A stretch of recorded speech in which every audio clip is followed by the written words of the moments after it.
Joining us in the studio is Ashley Holden from our TV partners at ABC 15. And Ashley, before we get to some serious things, first of all, welcome to the show.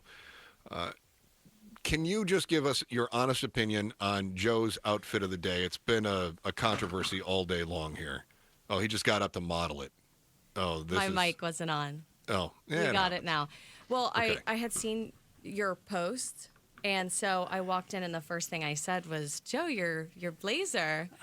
So, I mean, I wouldn't It's a get dump. it. Be brutally honest. I wouldn't get it for my husband, but Yeah. but you know what? But he might have taste. Yes. Hold on, Ashley. Would he be Yes. your husband if he dressed like that? You know, I think his style's a little different, but So is his personality. Yep. Yeah. but you know, you really paired a full outfit with it, and Thank you. I'll say that. Will you give me this, that the silver pants go with the jacket? Yes. Because Chris said they don't match. No, they do. You know, you Okay. can bring some other colors in there and See, kind of Chris, you're blind. mix They and do match. I'm wearing yellow and navy, so My you wife know, has accused me Michigan of being colors. colorblind I many Love times. it. My Okay. husband's gonna be mad. It's fine. So, Ashley, you have been following the Preston Lord case. In fact, if I recall correctly, and I was saying this on the air, I think you were actually on the scene before the police were. Did I remember that correctly? Well, I have to give Nicole Griggs credit because Nicole was there. She was actually there in the first few days of everything happening, and so she really kind of laid the groundwork for our team to cover this really, really, really important story that is incredibly tragic. So So, go ahead, Joe. yesterday, you sat down with Nick Lord and Melissa. I don't want to butcher her last name. Is it Sacante? Sacante, yes. Preston Lord's parents. And how long were you with them? We were with them for several hours.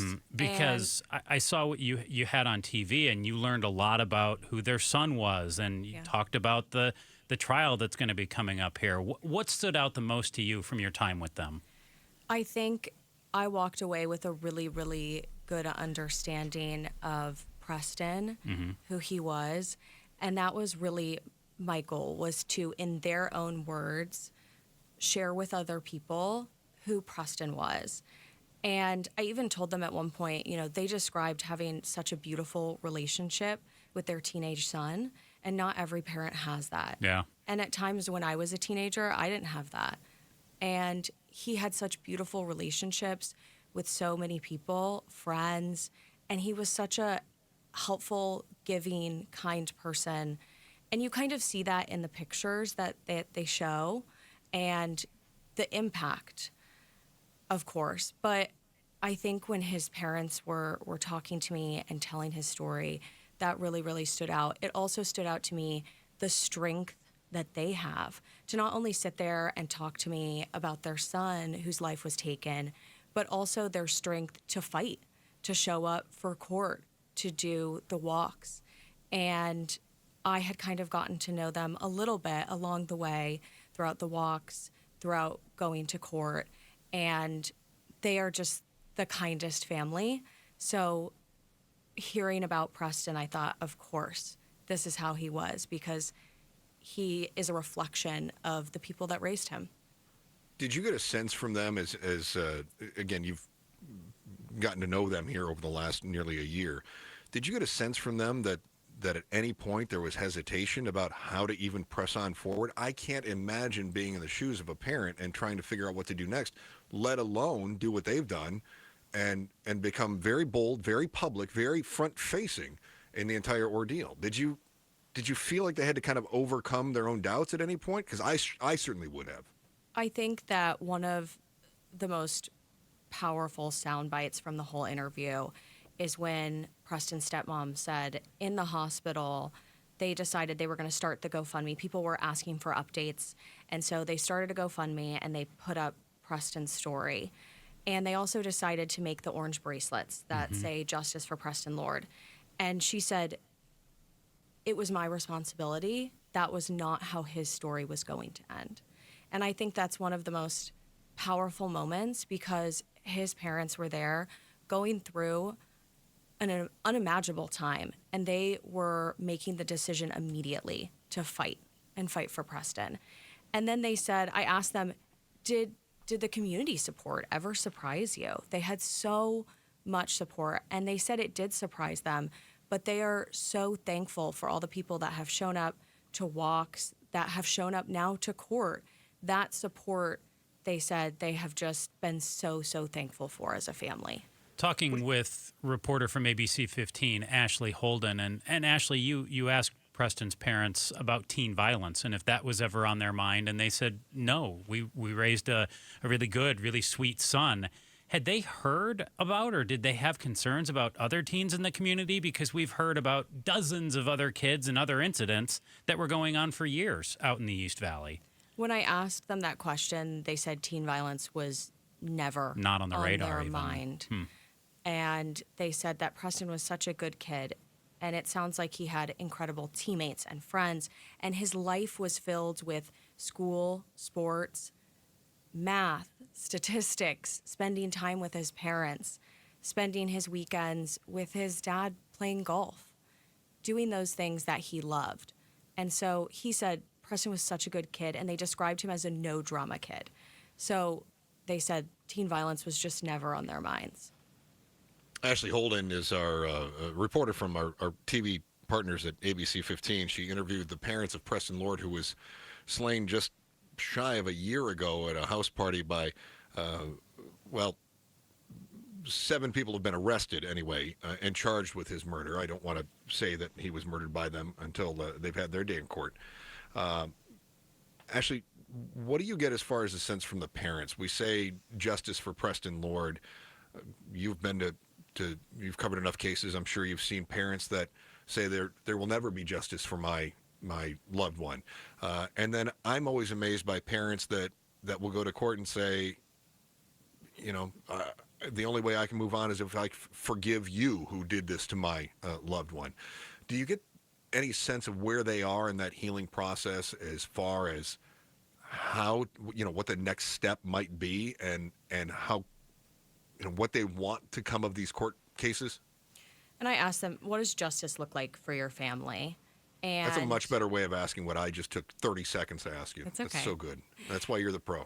And they said, what they've said repeatedly is accountability. And they really haven't gone beyond that.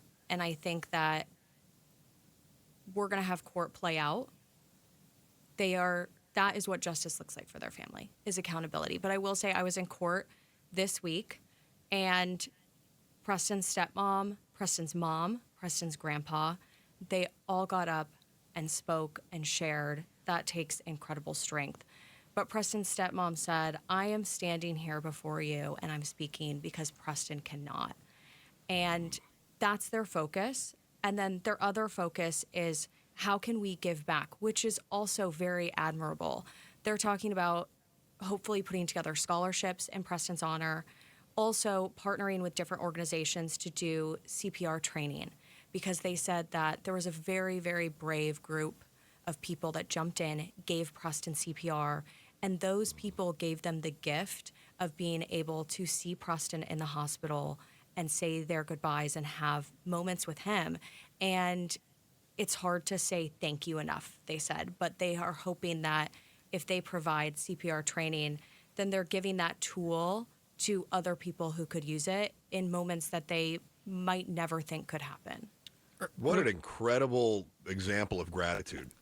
Yeah. Really incredible. Earlier this week, you mentioned that you were in court when a Superior Court judge modified some release conditions for 3 of the accused, and I know Preston's stepmom was there. Yeah. Did you ask them about that and what their thoughts were on that specifically, that a number of the accused are receiving reduced bonds?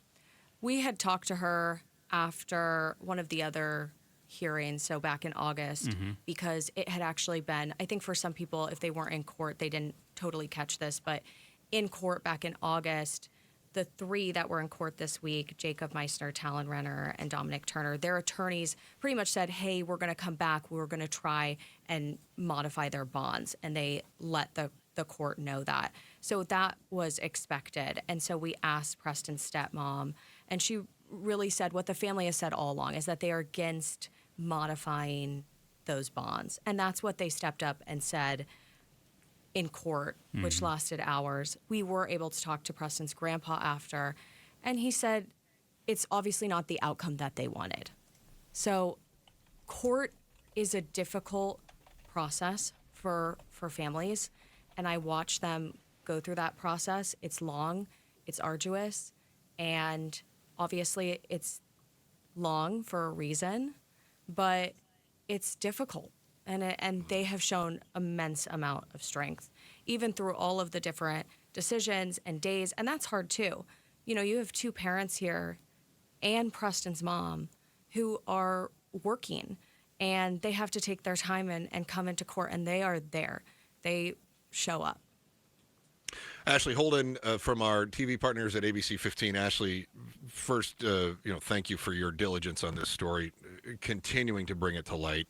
Obviously, this story has got many more chapters to be written, and we appreciate the work that you've done, as well as Melissa Blasius and Nicole Griggs, everybody that's done all the work there that we talked to last summer about all the youth violence in the Valley. We really do appreciate the work that you're doing, and frankly, I think it's bringing awareness to other parents who maybe didn't realize how bad things had gotten in some of the schools. And if there's a silver lining, maybe we forged some relationships between parents and children that needed some strengthening. And we appreciate you being a part of that. Yeah. Thank you for coming in. Of course. And before I leave, I will say one of the things they did want to stress is Preston Lord Day is coming up on September 23rd in the city of Chandler. And just what you were talking about, they're hoping people can come out and make some positive movements for change there as well. So that's really what they want. They want to honor Preston, celebrate his life. That would have been his 17th birthday. On the 23rd? On the 23rd. Okay. That is a Monday. Joe, we'll put it in the calendar. We'll make mention of that. And we've got more celebrations going on. I'm assuming you're covering it? Yes. I will be gone the week before, but back, and my goal is to run some more from our interview. We sat down for quite a long time, and there's a lot more. So my goal is to run that just before Preston Lord Day. They kind of talk through what the event is going to entail, and I'm going to post more about that as well. And then they're also going to have a 1-year walk on October 28th. So we've seen so many people show up to different walks, and they're going to have another one on the 1 year since that Halloween party. Excellent. Ashley, thank you so much for your time. Ashley Holden from ABC 15. Appreciate what you've done here. Thank you. Thanks for watching The Chris and Joe Show. Click to see more from Chris and Joe, and tap the button in the middle to subscribe to KTAR News.